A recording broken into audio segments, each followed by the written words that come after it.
പാരമഹംസ്യ സംഹിതയാണ് ശ്രീമദ് ഭാഗവതം. എന്താണ് ഈ പാരമഹംസ്യ സംഹിത എന്ന് പറഞ്ഞാൽ? വളരെ ആലോചിക്കേണ്ട ഒരു പദപ്രയോഗമാണത്. സംഹിത എന്ന് പറഞ്ഞാൽ മുഖ്യമായ ഒരു കാര്യം പ്രതിപാദിക്കുന്നത്, സംഹിതയാകുന്നത് എപ്പോഴാണ്?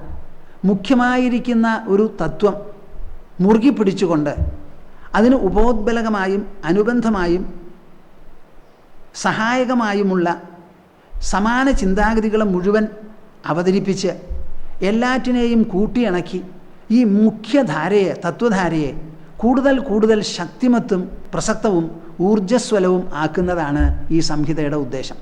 അപ്പോൾ സംഹിതയിൽ വളരെയധികം പടർന്നു പിടിച്ച വിവരണങ്ങൾ അതിൽ കാണാം. ശ്രീമദ് ഭാഗവതത്തിലും കാണാം.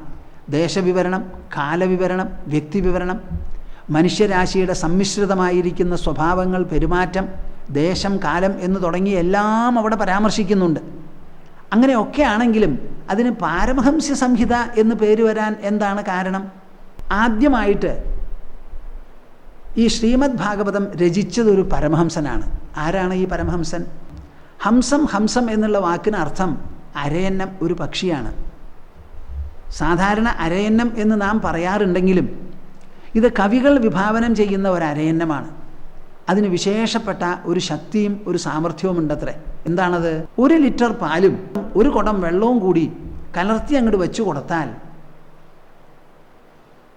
നമുക്കൊന്നും ചെയ്യാൻ പറ്റില്ല, സാധാരണക്കാർക്ക്. ബാക്കിയുള്ള പക്ഷികൾക്കും ഒന്നും ചെയ്യാൻ പറ്റില്ല.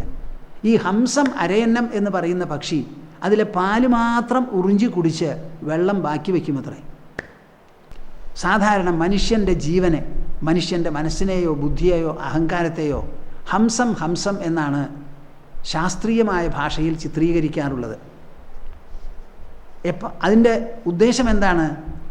ഹംസമായിരിക്കുന്ന മനുഷ്യജീവൻ എങ്ങനെയാണോ ഈ സത്യവും അസത്യവും, അനശ്വരവും നശ്വരവുമായിട്ടുള്ള 2 ഘടകങ്ങളെ വേർതിരിച്ച് അനശ്വരമായിരിക്കുന്ന ആത്മാവെ ഗ്രഹിക്കാനും അനുഭവിക്കാനും ഉണരാനും സാധിക്കുന്നത്, അതേമാതിരി ഈ പരന്നു കിടക്കുന്ന ഈ ലോകം, അന്തമറ്റ് കിടക്കുന്ന ഈ ലോകം, ആ ലോകത്തിലെല്ലാ ദിക്കിലും നോക്കി അതിൽ ഇടതൂർന്ന് പരിലസിക്കുന്നതായ പരമാത്മ പ്രഭാവത്തെ, പരമേശ്വര പ്രഭാവത്തെ വേർതിരിച്ച് മനസ്സിലാക്കാൻ സാധിച്ചാൽ ഈ ഹംസം പരമഹംസമായി. അതിൻ്റെ ഏറ്റവും വിശേഷപ്പെട്ട ഉത്കൃഷ്ടമായിരിക്കുന്ന ദശ, അങ്ങേയറ്റത്തെ ഔന്നത്യം അത് കൈവരിച്ചു എന്ന് പറയാം. അധ്യാത്മമായിരിക്കുന്ന ജീവിത രീതി കൊണ്ടും തപോനുഷ്ഠാനം കൊണ്ടും ശ്രവണം, മനനം, നിധിധ്യാസനം എന്ന് പറയുന്ന സമ്പ്രദായങ്ങളിലൂടെ, രീതികളിലൂടെ തത്വമനനം ചെയ്ത് ആത്മസാക്ഷാത്കാരം സിദ്ധിച്ചവരാണ് പരമഹംസന്മാർ. അങ്ങനെ ഒരു പരമഹംസൻ രചിച്ചതാണ് ശ്രീമദ് ഭാഗവതം. 1. അതുമാത്രമല്ല, ഈ ശ്രീമദ് ഭാഗവതം പറഞ്ഞു കേൾപ്പിക്കുമ്പോൾ പരമഹംസനായിരിക്കുന്ന ഒരാൾ പറഞ്ഞു കേൾപ്പിച്ചാലേ അത് കേൾക്കുന്നവർക്ക് വേണ്ടതുപോലെ മനസ്സിലാവുള്ളൂ. എന്താ അതിനർത്ഥം? അതിൽ പറഞ്ഞിട്ടുള്ള കാര്യങ്ങളെ അതാത് ഘട്ടങ്ങളിലും അവസരങ്ങളിലും കഥയാകാം, സംവാദമാകാം, പരാമർശമാകാം, ചർച്ചയാകാം, അതിലൊക്കെ ഒറ്റയ്ക്കൊറ്റയ്ക്ക് വേർപെടുത്തി ഇതാണ് സന്ദേശം, ഇവിടെയാണ് അതിൻ്റെ ഊന്നൽ, ഇതാണ് ഗ്രഹിക്കേണ്ടത്, അത് മനസ്സോടുകൂടി ബന്ധപ്പെടുന്നത് ഈ തരത്തിലാണ്, ഇങ്ങനെയാണ് അതിന് മനസ്സിൽ പവിത്രീകരണം നടക്കുന്നത്, ഇങ്ങനെയാണ് എന്നിങ്ങനെ ചൂണ്ടിക്കാണിച്ച് പരമാത്മതത്വത്തെ സദാ പ്രശോഭിപ്പിച്ചുകൊണ്ട് ഉദ്ബോധിപ്പിച്ചുകൊണ്ട് വേണം ഈ കഥനം മുന്നേറാൻ. അത് പരമഹംസർക്കേ സാധിക്കുള്ളൂ, ബാക്കിയുള്ളവർക്ക് സാധിക്കില്ല. ബാക്കിയുള്ളവരിങ്ങനെ വായിക്കാം, ഒരു നിലയ്ക്ക് കഥയും പറയാം.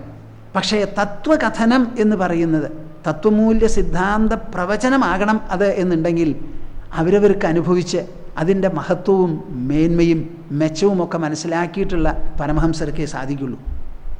അങ്ങനെയുള്ള പരമഹംസൻ പറഞ്ഞു കൊടുത്താൽ മാത്രം ശരിക്കും അർത്ഥപുഷ്ടിയും ആശയദീപ്തിയും ഉൾപ്രകാശവും ഉണ്ടാകുന്നതാണ് ഈ ശ്രീമദ് ഭാഗവത ശാസ്ത്രം.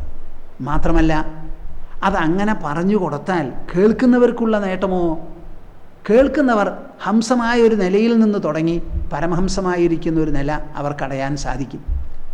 സ്വാമിജി ഈ പറയുന്നത് ശരിയാണോ? എങ്ങനെയാണത്? ഒന്ന് വ്യക്തമാക്കാൻ പറ്റുമോ എന്ന് ചോദിച്ചാൽ എനിക്ക് പറയാനുണ്ട്. വേദവ്യാസർ പരമഹംസനായിരുന്നു, അദ്ദേഹം രചിച്ചതാണ് ഈ ശ്രീമദ് ഭാഗവത ശാസ്ത്രം എന്ന് എല്ലാവരും പറയും. അദ്ദേഹം രചിച്ച ശാസ്ത്രം ആദ്യമായി പഠിച്ച് അത് സാക്ഷാത്കരിച്ച് അനുഭവസമ്പന്നത പൂർണ്ണമായി ഉണ്ടായി. എനിക്കിനി ലോകത്തിൽ വേറെ ഒന്നും വേണ്ടേ, ആത്മാഹ്ലാദത്തിൽ ഉന്മത്തമായി പ്രവർത്തിക്കുന്നു, ഞാൻ ഉന്മത്തമായി വിഹരിക്കുന്നു എന്ന് പറഞ്ഞ് ശ്രീമദ് ഭാഗവതം മാത്രം പറയാൻ വേണ്ടി നടക്കുകയായിരുന്നു ശുകദേവൻ ശുകമുനി. അദ്ദേഹവും ഒരു പരമഹംസനാണ്. അത് കേട്ടതോ പാണ്ഡവ വംശത്തിൽപ്പെട്ട പരീക്ഷിത്ത് എന്ന് പറയുന്ന മഹാരാജാവ്. അത് കേട്ടതിന് ശേഷം 7-ാം ദിവസം അദ്ദേഹത്തിൻ്റെ ആ ഹംസ നില വിട്ട് പരമഹംസനായി തീർന്നു. തക്ഷകൻ വന്ന് കടിക്കുമ്പോഴേക്കും തന്നെ ലോകത്തിൽ നിന്നെല്ലാം പിൻവലിഞ്ഞ് അന്തരാത്മാവിൻ്റെ അടിത്തട്ടിൽ അദ്ദേഹത്തിന് ലയം സംഭവിച്ചിരുന്നു. അങ്ങനെ ശ്രീമദ് ഭാഗവതം ഞാനൊരു പാരമഹംസ്യ സംഹിതയാണ് എന്ന് പറയുമ്പോൾ അത് അക്ഷരാർത്ഥത്തിൽ മാത്രമല്ല അനുഭവാർത്ഥത്തിലും ശരിയാണെന്നുള്ളത് നാം എല്ലാം മനസ്സിലാക്കിയാൽ നന്നായിരിക്കും.